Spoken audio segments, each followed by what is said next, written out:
শুভ সকাল বন্ধুরা, সবাই কেমন আছো? আশা করি সবাই খুব ভালো আছো, আমিও ভালো আছি। তো সবাইকে শুভ শিবরাত্রির অনেক অনেক শুভেচ্ছা। তো সকালবেলায় অনেক কাজকর্ম চাপ রয়েছে, যদিও ব্লগটা দিতে অনেকটা লেট হয়ে গেল। তো আশা করি তোমাদের সবার খুব ভালো লাগবে, কেউ ভিডিওটা স্কিপ করে চলে যেও না, ভিডিওটা কন্টিনিউ করতে থাকো। তো আশা করি সবার ভালো লাগবে। তো সকালবেলায় বললাম যে কাজের প্রচণ্ড চাপ, তো মেয়েকে কিছু করে দেওয়ার সময় নেই, বাড়িতে প্রচুর চাপ। আজকে যেহেতু শিবরাত্রির শিব পুজো, বুঝতেই পারছো, তো সেই কারণে ভাবলাম মেয়েকে একটু ম্যাগি করে দিই, মেয়ে খাক, তারপরে হচ্ছে যাই হোক ওকে একটা কিছু করে দেয়া যাবে। তো ওইদিকে বক্স চলে এসছে, গান বাজছে, সের জন্য আর সব কিছু মানে ভয়েস ওভার দিয়ে শুরু করতে হচ্ছে। আর উপরে এই যে মাইক বাজছে, আর তারপরে দেখো এই যে ভোলে বাবাকে মানে রং করা হয়। তো দুদিন ধরে, পুজোর আগে দুদিন ধরে ঠাকুর তুলে এই যে নতুন করে আবার রং করা হয়, তা সেটাই এক ঝলক তোমাদেরকে শেয়ার করছে। তো কে ভিডিওটা তুলেছে তো আমি জানি না, যাই হোক কেউ একজন হবে। আর ওইদিকে ঠাকুরের বাসন টাসন সব মেজে বসে রাখা হয়েছে, যেহেতু ছাদেই রান্না হবে। তারপরে দেখো আমি চলে আসলাম গাছ থেকে সমস্ত ফুল তুলে এই যে বসে বসে মালা করছে। আর এখন আমার ননদ চলে আসলো, এই যে এখন আমার ননদ এসছে, সবে মাত্র আসলো। ঠিক আছে, তো ও বলেছিল পুজো করবে, ওর একটু সমস্যার জন্য সেজন্য পুজো করতে পারলো না। তো ওকে আবার বললাম যে একটু রান্না বান্না কর, তো ভাবলাম আমি তোমাদের সাথে একটু ক্যামেরার সামনে আসি, কারণ আজকে প্রচণ্ড চাপ। তো বসে বসে অনেকগুলো মালা গেঁথে নিলাম, যেহেতু আমার বাড়িতে যা ফুল ফোটে এক্সট্রা করে ফুল আর আমাকে আনতে হয় না, তার কারণ বাবার পুজোর জন্য আমি এই ফুলগুলো লাগিয়েছি। আগে কী হতো জানো তো, যে পাড়ার থেকে লোকের বাড়ি থেকে আনতে হতো, এখন আর সে সমস্যা হয় না। তারপরে চলে আসলাম ছাদে, এসে দেখলাম যে মানে এই উপরটাতে রান্না হবে, ওই যে দেখছো ওখানে ওভেন রয়েছে, ওখানে রান্না হবে, উপরে খাওয়া দাওয়া হবে। তো এখন তোমাদের দাদাভাই তিরপল টানাচ্ছে। আর আজকে মেন যাকে নিয়ে অনুষ্ঠান, তাকেই যে এখানে রোদে রেখে দেওয়া হয়েছে। আসলে কি হয়েছে বলো তো, প্রত্যেক বছর তো রঙের দায়িত্বটা আমার থাকে, তো এবার নিয়ে এসেছে তোমাদের দাদাভাই আলকাতরা। তো আর পুজোর দুদিন আগে সবাই জানো যে একটু মেঘলা মেঘলা ওয়েদার ছিল, সেজন্য এবার ঠাকুরটা শুকায়নি। তো যাই হোক তোমার দাদাভাই বললো এবছরটা এরকমই হবে। তো যেটুকু আর কি শুকায়, পুজোর দিন ভালোই রোদ ছিল, কিন্তু দুদিন ধরে প্রচুর মেঘলা ছিল। আর এ দেখো উপরে আমার যা সমস্ত গাছটা ছিল সব উপরে তুলে দেওয়া হয়েছে, যে কারণে লোকজন আসবে সেই কারণে। আর এই যে দিকটা রান্না হবে, আর ওই দিকটা দেখো আমার আরও গাছটা সব এক সাইডে সরিয়ে রাখা হয়েছে। তো মাইকও ওই যে সেটিং হয়ে গেছে, আর এখন মাইক বাজছে। তো তোমরা পুরো ভিডিওটা দেখতে থাকো, তোমাদের খুব ভালো লাগবে। আর এই যে আমার গাছগুলো সব এখানে, এই দেখো যে স্ট্রবেরির ভিডিওটা দিয়েছিলাম তখন এটা পাকিনি, ঠিক আছে, কাঁচাই ছিল। তো চলো এবার নিচে যাওয়া যাক।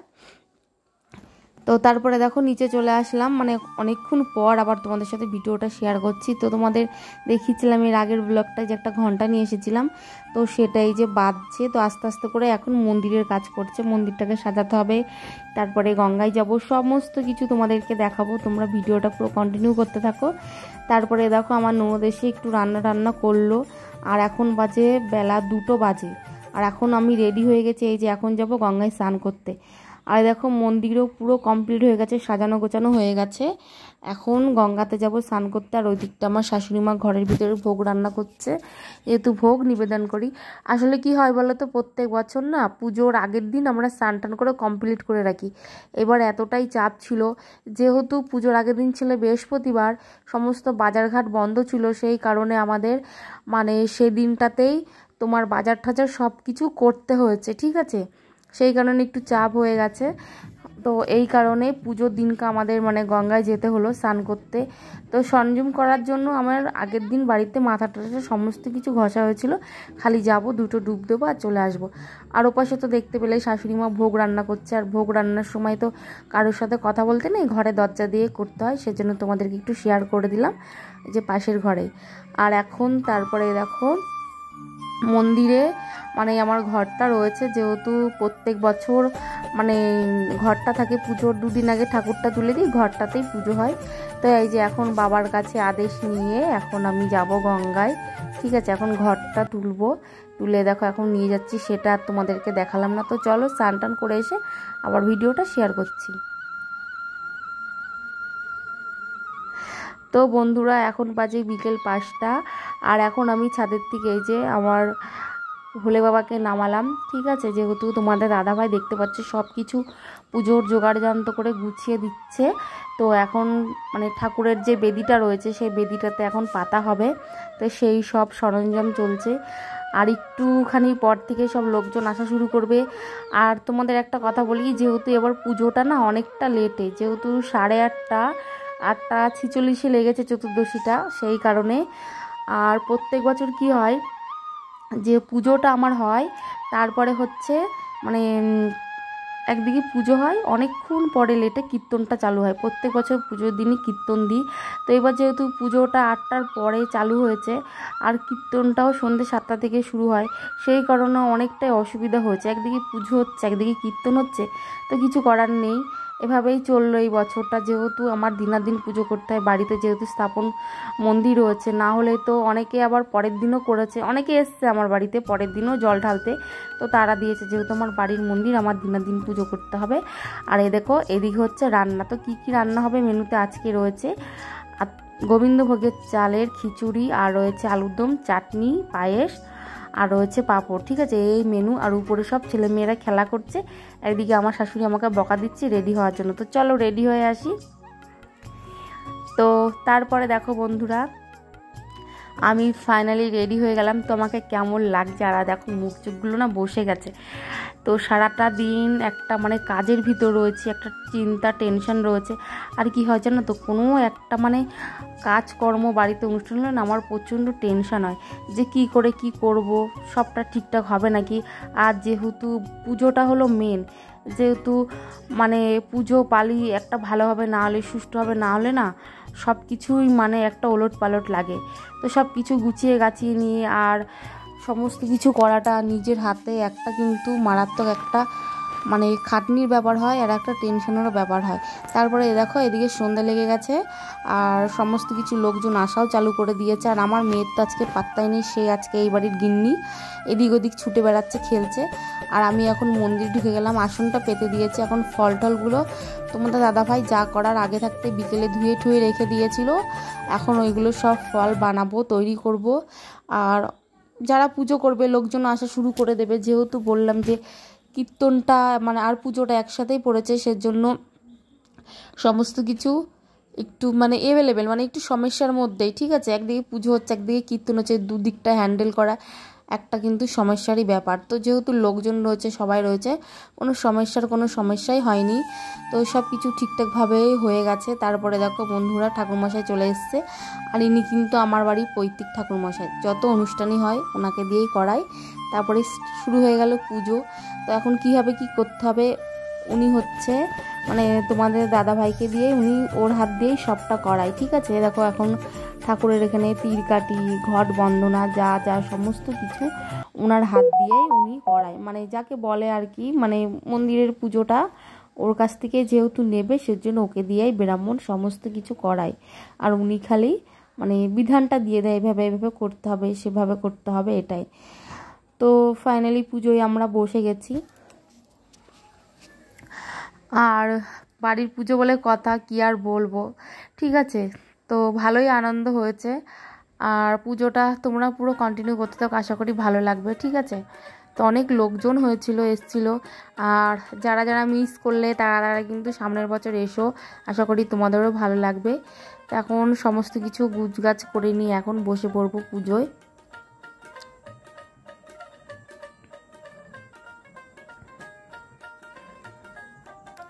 আর দেখো এদিকে চলছে কীর্তন, কীর্তনও শুরু হয়ে গেছে।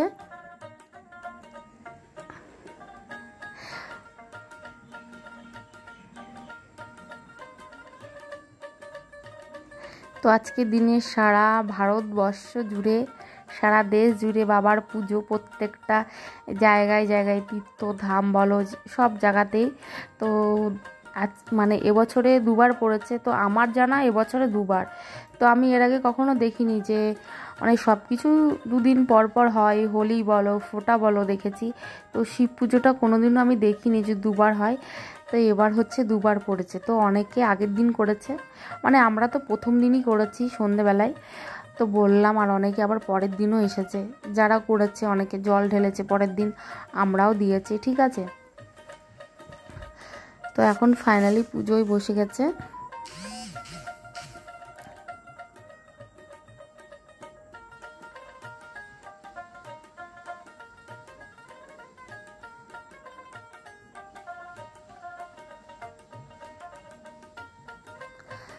বাবাকে এখন পইতে দেয়া হলো, মানে উনি তো স্বয়ং হচ্ছে বৈষ্ণব, তারপরে হচ্ছে ভোলে মহেশ্বর, ভোলে বাবা, তোমরা যে যা নামে চেনো, শিব শঙ্কর, ঠিক আছে। তো সব কিছু দিয়ে উনি এমনই একজন যে জানি না কার কি মানে ডাকে কেমন কি সাড়া দেয়।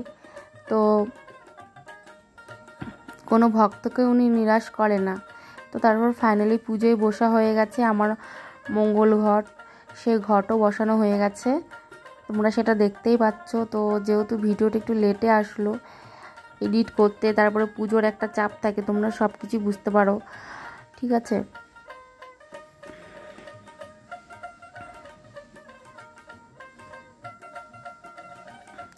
আর সবথেকে বড় ব্যাপারটা কি বলো তো, যেহেতু মন্দিরটা একটু ছোট হয়ে গেছে, যেহেতু আমার বাড়ির উঠোনের জায়গাটা ছোট, এটাই হলো সমস্যা, ঠিক আছে। যদি একটু বড় মানে উঠোনটার যদি বড় হয়, মন্দিরটা বেশ বড় হলে মানে ভালো লাগে। তো তখন তত বুঝতে পারিনি, তো সেজন্য যে একটু বড় হলে, তো আমার জায়গা ছোট, সেজন্য সেরকম বড়ও করা হয়নি। তো এবার কিন্তু পুজোতে বসা হয়ে গেছে। তো প্রথমেই ভেবেছিলাম যে যেহেতু ভিডিওটা অনেক বড় হয়ে যাচ্ছে, তো ভেবেছিলাম যে দুটো পার্ট করে তোমাদেরকে দেবো, তো একটু লেট হয়ে যাবে, সেজন্য আর করিনি। তোমরা প্লিজ একটু অ্যাডজাস্ট করে দেখে নিও। তো তোমাদের দাদা ভাই প্রথমে পুজোটা দিয়ে নিচ্ছে, তারপরে আমি দেব, তারপরে পরপর আরও যারা আছে তারা সবাই পুজো করবে।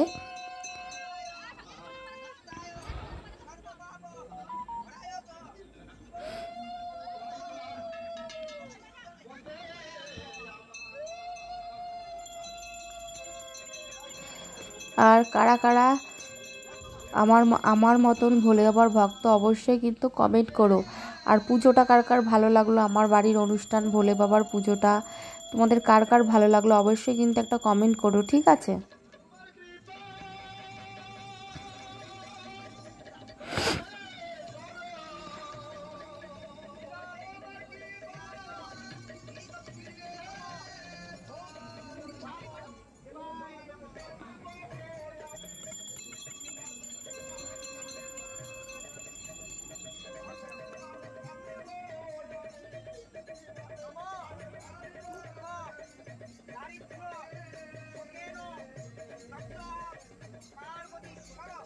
এদিকে দেখো পুজো হচ্ছে, আর ওই দিকটা দেখো কীর্তন হচ্ছে, তোমাদেরকে দেখিয়ে দিই কত লোক, ঠিক আছে। আমার ঘর দিয়ে উঠোন দিয়ে, আর এই দেখো এইদিকেও যারা পুজো করছে তারা বসে আছে। তো তোমাদেরকে একটু তাদের সাথে একটু শেয়ার করে দিলাম।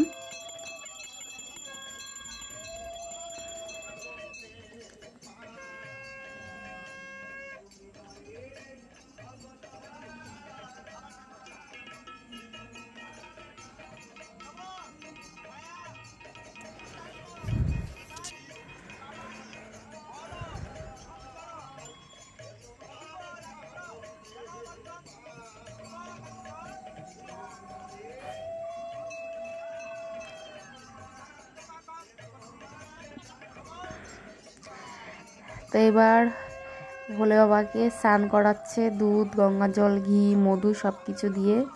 তো নমঃ শিবায়, সবার মঙ্গল করো, সবাইকে ভালো রাখো, সুস্থ রাখো। তো ওর পুজোটা হয়ে গেলে এবার আমি পুজো করব। তারপরে যে এখন আমার পালা, মানে আমি পুজো করছি।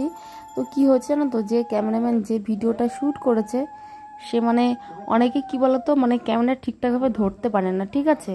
তো এডিট করার সময় কি হয় সেটা হচ্ছে হয়তো বেঁকে যাবে, না হয় চৌকো হয়ে যাবে, তো এভাবে হয়। তো জাস্ট কিছু করার নেই, যেহেতু অন্য কেউ ভিডিওটা শ্যুট করেছে।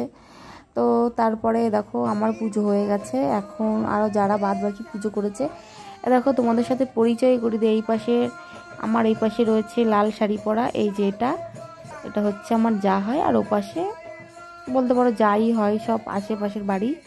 তো তারপরে চলে গেল যারা পুজো করেছে। তো তারপরে বন্ধুরা এই যে অবশেষে পুজো কমপ্লিট হয়ে গেল, এবার চলে এসেছি ঘরে। আর এখন বাজে 9:30 কি 10টা। তো তো আমি কারোর সাথে একটা কথা বলছিলাম, তোমাদের দাদাভাই আবার একটু ক্যামেরাটা ধরে দিল, ঠিক আছে। আর উপরে কিন্তু খাওয়া দাওয়া চালু হয়ে গেছে, আর আমার ঘর ভর্তি লোক। এই দেখো এরা সবাই বসে আছে একটু ভিডিও করবে বলে আমার সাথে। তো এখানে ফ্রেন্ড ফলোয়াররা রয়েছে, আমার আত্মীয় স্বজন রয়েছে, তো সবাইকে একটু তোমাদের সাথে হাই করে দিল। তারপরে হচ্ছে এখানে আরতি, যেহেতু ঘরে গেছিলাম তো বাদ বাকি যারা রয়েছে তারা পুজো করছিল, তো যেহেতু লোকজন আসছে অনেক, তাদের সাথে একটু দেখা করতে হচ্ছে, মানে কারা কারা এসছে সব কিছুই মানে করতে হচ্ছে। বুঝতেই পারছো যে কারা আসছে কারা যাচ্ছে, প্রচুর লোক রয়েছে, যেহেতু প্রচুর লোকের নেমন্তন্ন রয়েছে।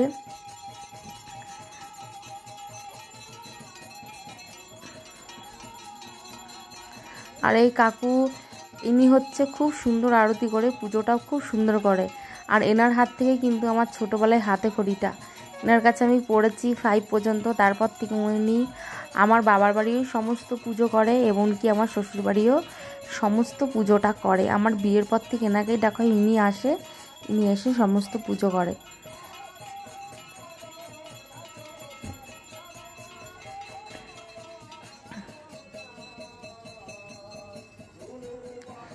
তো ফাইনালি বন্ধুরা পুজো কমপ্লিট হয়ে গেছে, আর এখন সমস্ত কিছু প্রসাদ এই যে বাড়ছি আমি আর এই দিদিটা। তো বলছি সব কিছু বের করে নিয়ে আসো, যেহেতু ছাদে খেতে দিচ্ছে, তো ফল টল তুলে সমস্ত কিছু এখন এই প্রসাদগুলো ভোগের দিচ্ছি, যারা যারা বাদ বাকি রয়েছে সবাইকে দেবে। তো অবশেষে পুজোটা কমপ্লিট হলো। তো তোমাদের কেমন লাগলো আমাকে কিন্তু অবশ্যই জানিও, ঠিক আছে। তো এইগুলো এখন উপরে দিয়ে আসা হবে, তারপরে আমরাও এখন প্রসাদ নেব। তো বন্ধুরা এই যে ফাইনালি পুজোটা শেষ হলো, আর এতক্ষণ পরে তোমাদের সাথে এই যে সরাসরি কথা বলতে পারছি। মাইক বাজছিল সকাল থেকে, তো একটুও তোমাদের সাথে কথা বলতে পারিনি, ঠিক আছে। তো পুজো এই যে কমপ্লিট হয়ে গেছে, এখন আমরা উপরে যাব খেতে, খাওয়া করব। আর এই যে এখানে একজন আছে, এখন সেলফি তোলা হচ্ছে, বাড়ি পাহারা দিচ্ছে। এই যে তোমাদের দাদাভাই ভালো আছে তো? দেখো আমার বর আজকে এটা গিফট করেছে।